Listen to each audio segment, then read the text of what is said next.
మీరు ఉప ముఖ్యమంత్రి బట్టి విక్రమార్క గారు కూడా కలిసే ప్రయత్నం చేశారు. నిన్న జరిగిన చర్చల్లో కూడా మీరు పాల్గొన్నారు.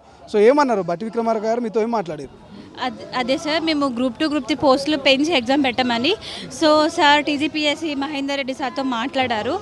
ఈ గ్రూప్ 2 ఎగ్జామ్ తీసుకెళ్ళి డిసెంబర్లో పెట్టమని సార్ అయితే సానుకూలంగా స్పందించి నిర్ణయం తీసుకొని ఈరోజు వెబ్ నోట్ ఇచ్చే ఛాన్సెస్ ఉన్నాయి. ప్లస్ ఏదైతే ఉందో పోస్ట్పోన్ చేయడం కాదు, పోస్టులు పెంచి ఎగ్జామ్ పెట్టమనేది మా ప్రధాన డిమాండ్. కాబట్టి పోస్టులు కూడా పెంచే ఆలోచనలోనే ప్రభుత్వం ఉంది. మాకు సానుకూలంగానే స్పందించారు. సానుకూలంగానే స్పందించారు. సో నిన్న మీరు ఆ చర్చలో పాల్గొన్నారు, ప్రత్యక్షంగా ఉన్నారు. అప్పుడు ఎంపీ గారికో లేకపోతే ఎమ్మెల్సీ బల్మూరు వెంకట్ గారికో గ్రూప్ 1 సంబంధించి 1:100 గురించి మీరు ఎక్స్ప్లెయిన్ చేయలేదా? వాళ్ళ ముంగల ప్రతిపాదన పెట్టలేదా? ప్రతి ఇష్యూని మేము తీసుకెళ్ళినాం సార్. ఏ ఇష్యూ అయితే నిరుద్యోగుల సమస్యల మధ్య ఉందో ప్రతి ఇష్యూని తీసుకెళ్ళినాం. ఏదైతే అన్ని సమస్యలు మా ముందున్నప్పుడు ఏదైనా ఒకటి చేయగలుగుతాం కానీ అన్నీ చేయలేం కదా అన్న వేలోనే గ్రూప్ 2 ఇష్యూని మాత్రమే వాళ్ళు రైజ్ చేశారు. మా గ్రూప్ 2లో మాత్రమే ప్రజెంట్ అయితే ఉన్న సిచ్యువేషన్ గ్రూప్ 2 కాబట్టి ఇదైతే చేయడానికి మేము రెడీగా ఉన్నాము అని చెప్పి ప్రభుత్వం అనుకూలంగా స్పందించారు. ఓకే. సో ఇక మీ మీద కూడా నిత్యం పోలీసులు మిమ్మల్ని అరెస్ట్ చేస్తున్నారంటూ కూడా మేము సమాచారం అందింది. సో ఏంటి దీని మీద ఏమైనా మాట్లాడే అవకాశం ఉందా? అధికారులతో మాట్లాడిరా?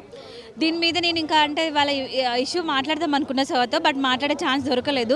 మాట్లాడితే నేనేమైనా పొలిటికల్ లీడర్నా సార్, ఒక్కసారి మీరు చెక్ చేసుకోండి. నిర్బంధిస్తున్నారు మాట్లాడితే నేను హాస్టల్ కాదు రెంట్కున్న సిచ్యువేషన్లో పక్కన వాళ్ళు చూసే వాళ్ళు ఎలా అనుకుంటారు?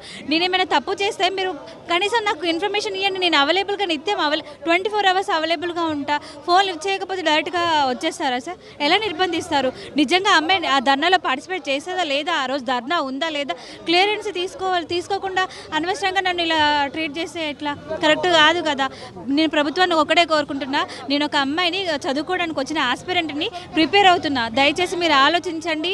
నన్ను ఏమాత్రం కూడా నిర్బంధించకుండా కనీసం నాకు చదువుకునే స్వేచ్ఛనివ్వండి. మాట్లాడితే పోలీసు వాళ్ళని పంపించకండి. మీకు కూడా మీ ఇంట్లో నాలాంటి అమ్మాయిలు ఉన్నారు చదువుకునే వాళ్ళు, నిత్యం ఇలా మమ్మల్ని తీసుకొని వస్తే నాకు కూడా చాలా ప్రాబ్లం అవుతుంది. దయచేసి ఆలోచించండి సార్. Thank you. అసలైన తొలి వెలుగు. Follow WhatsApp at Toli Velugu Official.